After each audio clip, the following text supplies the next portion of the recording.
ꯃꯌꯥꯝ ꯀꯃꯥꯏ ꯇꯧꯅꯔꯤꯒꯦ ꯂꯥꯏꯔꯤꯛ ꯄꯥꯅꯔꯤꯕ꯭ꯔꯣ? ꯉꯔꯥꯡ ꯃꯣꯗꯔꯟ ꯍꯤꯁꯇ꯭ꯔꯤꯒꯤ ꯄꯥꯔꯠ 1 ꯇꯧꯈ꯭ꯔꯦ, ꯀꯣꯏꯁꯟ 10 ꯇꯧꯈ꯭ꯔꯦꯕꯀꯣ. ꯉꯔꯥꯡꯗꯤ ꯃꯩ ꯌꯥꯎꯗꯗꯅ ꯐꯣꯟꯁꯦ ꯑꯗꯨꯝ ꯊꯥꯒꯠꯄ ꯉꯝꯖꯗ꯭ꯔꯦ. ꯉꯁꯤ ꯑꯃꯨꯛ ꯁꯦꯀꯦꯟ ꯄꯥꯔꯠꯅꯤ. ꯉꯔꯥꯡ ꯀꯣꯏꯁꯟ 10 ꯇꯧꯈ꯭ꯔꯦ, ꯉꯁꯤ 11, ꯀꯣꯏꯁꯟ 30 ꯇꯧꯕ ꯉꯝꯕ꯭ꯔꯥ ꯌꯦꯡꯁꯤꯀꯣ. ꯀꯣꯏꯁꯟ 10 Which of the following viceroys of India addressed the Bengal famine? ꯕꯦꯡꯒꯣꯜꯗ ꯐꯦꯃꯦꯟ ꯑꯃ ꯊꯣꯛꯈꯤꯕꯀꯣ. ꯑꯗꯨꯗ ꯏꯟꯗꯤꯌꯥꯒꯤ ꯚꯥꯏꯁꯔꯣꯏ ꯀꯅꯥ ꯑꯣꯏꯕꯅꯣ ꯌꯦꯡꯁꯤꯕ. By ordering the army to distribute relief supplies to the starving rural Bengalis. Rural Bengalis ꯆꯔꯥ ꯍꯦꯜꯂꯕꯁꯤꯡꯗꯨꯗ ꯔꯤꯂꯤꯐ ꯃꯦꯇꯔꯤꯌꯦꯜ ꯌꯦꯟꯅꯕ, ꯔꯤꯂꯤꯐ ꯁꯄ꯭ꯂꯥꯏ ꯌꯦꯟꯅꯕ ꯑꯣꯔꯗꯔ ꯄꯤꯈꯤꯕ ꯚꯥꯏꯁꯔꯣꯏꯗꯨ ꯀꯅꯥꯅꯣ ꯍꯥꯏ ꯇꯥꯔꯗꯤ ꯑꯗꯨꯒꯤ ꯚꯥꯏꯁꯔꯣꯏꯗꯨ ꯀꯩꯅꯣꯅꯦꯕ, ꯂꯣꯔꯗ ꯂꯤꯟꯂꯤꯠꯒꯣ ꯀꯣ. ꯂꯣꯔꯗ ꯂꯤꯟꯂꯤꯠꯒꯣ ꯀꯃꯥꯏꯅ ꯅꯤꯡꯁꯤꯡꯒꯅꯤ ꯍꯥꯏ ꯇꯥꯔꯗꯤꯀꯣ, ꯑꯁꯤ ꯇ꯭ꯔꯤꯛꯁꯨ ꯍꯥꯏꯔꯝꯒꯦ, ꯑꯗꯨꯝ ꯈꯪꯖꯤꯜꯂꯣ. ꯌꯦꯡꯉꯣ, ꯂꯤꯟꯂꯤꯠꯒꯣ, ꯂꯤꯟ ꯍꯥꯏꯗꯤ ꯁ꯭ꯅꯦꯛꯇꯣ. ꯂꯤꯟꯅ ꯂꯤꯠꯈꯠꯂꯛꯂꯒ ꯕꯦꯡꯒꯣꯜꯗ ꯂꯩꯕ ꯆꯦꯡ ꯆꯥꯛ ꯂꯣꯏ ꯆꯥꯊꯣꯛꯈꯤꯕꯗꯒꯤ 1943ꯗꯅꯦ ꯕꯦꯡꯒꯣꯜꯁꯦ ꯆꯥꯛ ꯇꯥꯡꯕ ꯊꯣꯛꯂꯦꯕꯀꯣ. ꯑꯗꯨꯅ ꯂꯤꯟꯅ ꯂꯤꯠꯈꯠꯂꯛꯂꯒ ꯆꯦꯡ ꯆꯥꯛ ꯆꯥꯊꯣꯛꯈꯤꯕꯗꯒꯤ ꯀꯩꯗꯧꯕ ꯆꯥꯛ ꯇꯥꯡꯕ ꯊꯣꯛꯂꯦ. ꯆꯥꯛ ꯇꯥꯡꯂꯕꯅꯤꯅ ꯂꯤꯟꯂꯤꯠꯒꯣ ꯍꯥꯏꯕ ꯚꯥꯏꯁꯔꯣꯏꯁꯤꯅ ꯆꯦꯡ ꯆꯥꯛ ꯌꯦꯟꯊꯣꯛꯑꯣ ꯍꯥꯏꯅ ꯌꯦꯟꯊꯣꯛꯍꯟꯈꯤꯕꯀꯣ. ꯑꯩ ꯇ꯭ꯔꯤꯛꯁꯦ ꯑꯗꯨꯝ ꯃꯌꯥꯝ ꯐꯣꯂꯣ ꯇꯧꯅꯤꯡꯉꯁꯨ ꯇꯧꯕꯤꯌꯨ, ꯇꯧꯅꯤꯡꯗ꯭ꯔꯁꯨ ꯏꯁꯥꯒꯤ ꯁꯦꯝꯕꯤꯌꯨ. ꯃꯊꯪꯗ ꯁꯤꯁꯦ ꯂꯩ ꯀꯔꯤ ꯍꯥꯏꯕ, ꯂꯣꯔꯗ ꯂꯤꯟꯂꯤꯠꯒꯣ ꯀꯣ. ꯅꯦꯛꯁ ꯀꯣꯏꯁꯟꯗ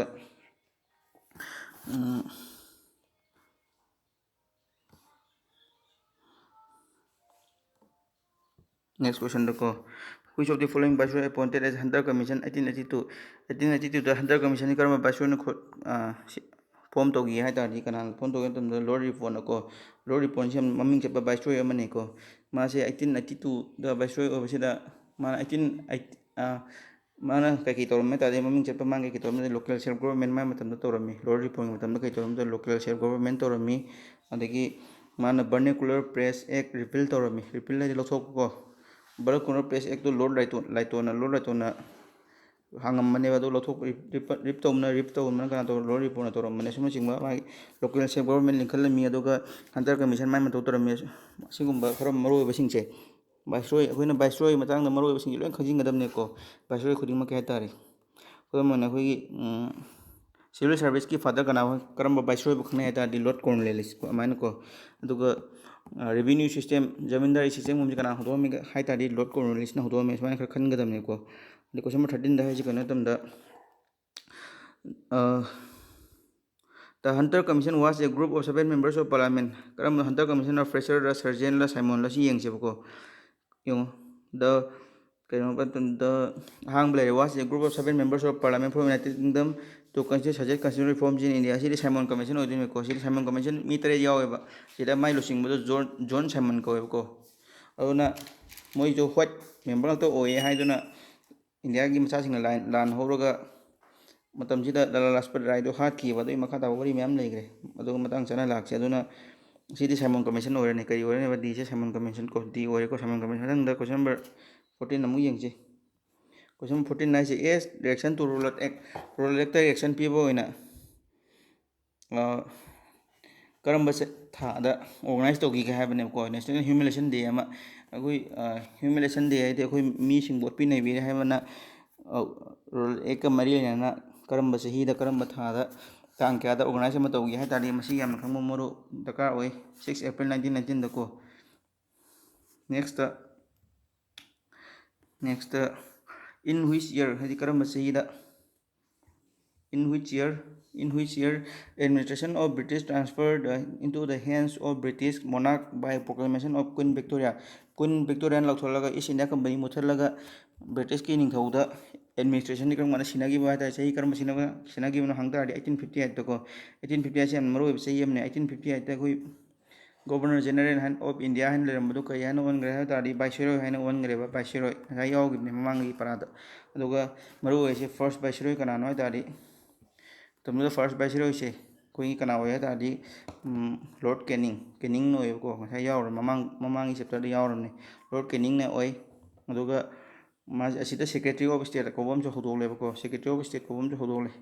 ꯃꯌꯥꯝ ꯒ꯭ꯌꯥꯟ ꯇꯥꯕꯤꯔꯤꯀꯣ. ꯁꯦꯀ꯭ꯔꯦꯇꯔꯤ ꯑꯣꯐ ꯏꯁꯇꯦꯠ ꯀꯧꯕ ꯑꯃꯁꯨ ꯍꯧꯗꯣꯛꯂꯦ.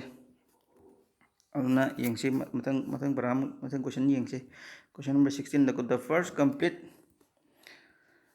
The first complete census of India was held in 1881. ꯑꯍꯥꯟꯕ complete census kana matamda thigibda 1881 asi Lord Report matam oidine kana matamda 1881 da ko Lord Report matamda complete census thigib ko complete oidaba census na kana matamda hudoki haitari pekhada hangta Lord Mayo gi matamda kana matamda ba Mayo gi matamda complete oidaba Lord Mayo say only Governor General neba who was killed hatkiba in India gi mar Port Blair da hatkiba neba kana ne Lord Mayo say only Governor General in India assassinated murder in India da Port Blair da hat ki masiko.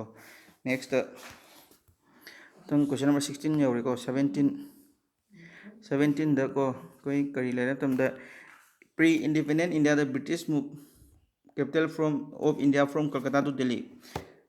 Akoi hanadi Kolkata da capital ora me ko Delhi do hong pa sikang 1911 da tholok myam thoi hu ji hajar ke yang mathang pe ke thok na yeng chi 1911 sida number 1 da Kolkata dagi Delhi da change to bom lere ko number 2 da Delhi Darbar ko bom to sida kari ko bom Delhi Darbar 1911 ji thabak am thoe ko adum prakha loin hangmang tine hari sing ji mathang da 1911 da partition of Bengal punchen gi Bengal partition to 1905 ta ado 1911 da punchale om suraba am da Kolkata di Delhi hom ma Bengal partition punchen ba ma mathang na kari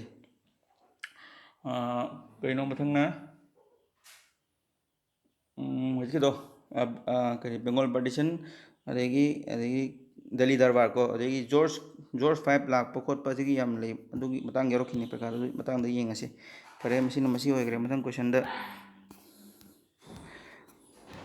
India was divided into India and Pakistan by Government of Indian Independence Act 1947 ko Indian Independence Act 1947 divide to gibne India se Pakistan amsung India haina ko simni laire iloin khangna mo tna ngang ngai tamaglo matang da The commission was set up to investigate Jallianwala Bagh massacre investigate onaba commission ko ko haitadi Hunter commission ko edu ngai Hunter commission 1884 1882 gi do si mande ko si Hunter commission ni Jallianwala Bagh massacre investigate onaba ko Jallianwala Bagh massacre ha ga yam ngai bori miram gese Jallianwala Bagh massacre da yam namuru riba General Michael O'Dwyer General Dyer se mana kogi order pe ga thon gi bane thon gi bane ko Jallianwala Bagh massacre se adu 1919 na thoki bane dana 1919 thoki base Sardar Udham Singh ko bamana 1940 da London chalaga lisai kya matung 1990 di sei kunma thoi gi matung da mana London chalaga Michael O'Dwyer se nomai ka pa hat ki palaman khumboy na Jallianwala Bagh massacre gi ko